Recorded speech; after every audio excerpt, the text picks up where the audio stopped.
Good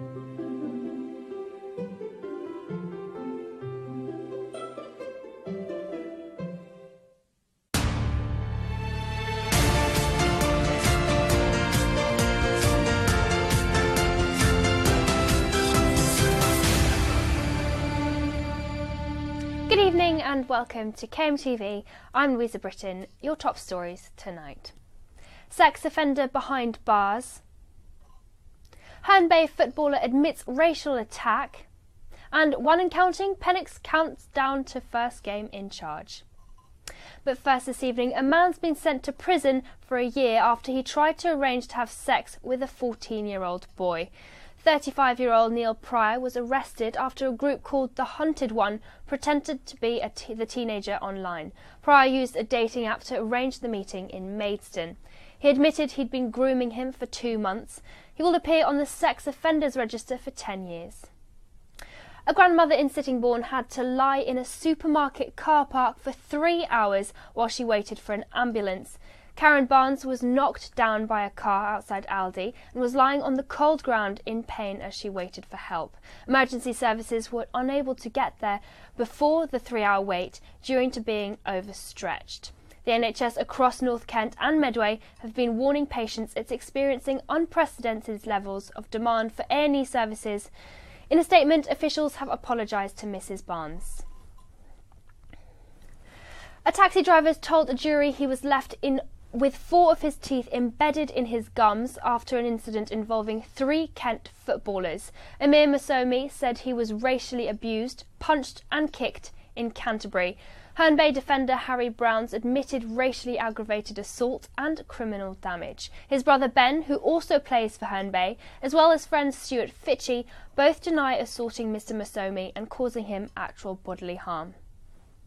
Now, an inquest into the death of a cyclist from Mepham has heard that he died suddenly after going for a swim while on a mountain biking holiday.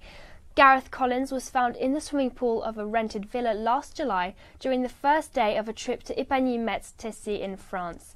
The 45-year-old was one of the founding members of Oakenden Bike Polo Club and was on holiday with club members when the incident happened. At the inquest in Maidstone, his wife, Nikki, described her husband, as 23 years old, as a fun, hard-working man. A new filmmaking course has just opened in Sheerness. The programme set up by Physical Folk expanded to the island after its success in Medway. I went to Sheppey to find out more. Physical Folk was set up to help young people get into the film industry, and the group has just opened a new centre here in Sheerness, adding to the classes they hold in Medway. So I'm just eavesdropping on one of Physical Folk's post-production meetings where they're looking at some of the raw footage that they've shot for a project they're working on for the LA Film Festival.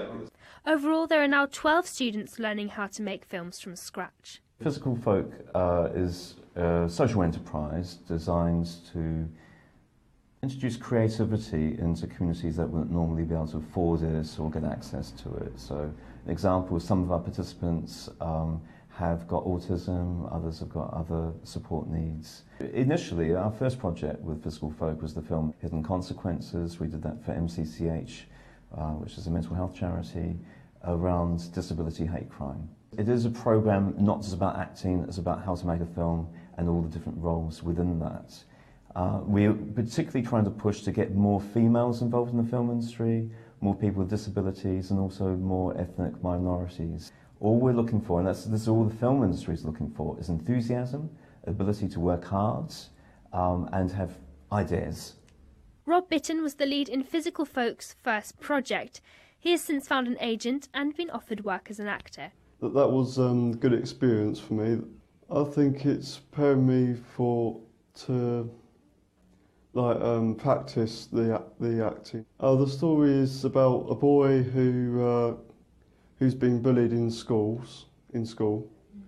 and being picked on for his glasses. I'd like to be an actor or a sound technician or behind those lines, I think. It's quite interesting because it's full, it's complete, and in the group we are different. We are interested in different things in art and cinema, and that's why it's full and it's very interesting. And then you can learn a lot about different areas as well.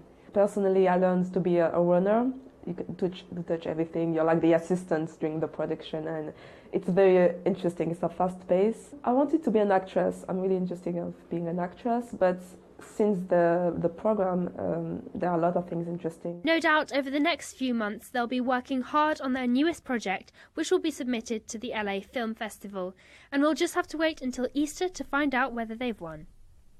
And in sport, Gillingham returned to League One action this weekend against Oldham, with both sides having new managers in the dugout. New Gills boss Eddie Pennock takes charge of his first game, having taken over from Justin Edinburgh, whilst their opponents have today dismissed Stephen Robinson, with them bottom of the table. Pennock was a fan's favourite during his playing time at Priestfield and knows how important their supporters will be in their quest for 3 points. The fans are crucial to us. They are crucial to us, and they know what the love affair that we've got here with myself and them. But they'll be crucial to us, and really I'm looking forward to Saturday, because it'll be first time for me to say hello to them, and you know, obviously the noise they'll be making, I'm sure away we'll be taking a lot with us. Obviously they've got to be safe, because obviously the weather's going to be pretty poor, but as long as they get up there nice and safely, and then when they're in there, make a lot of noise for us. And just before we go, here's Keelan Webster with a look at the weather.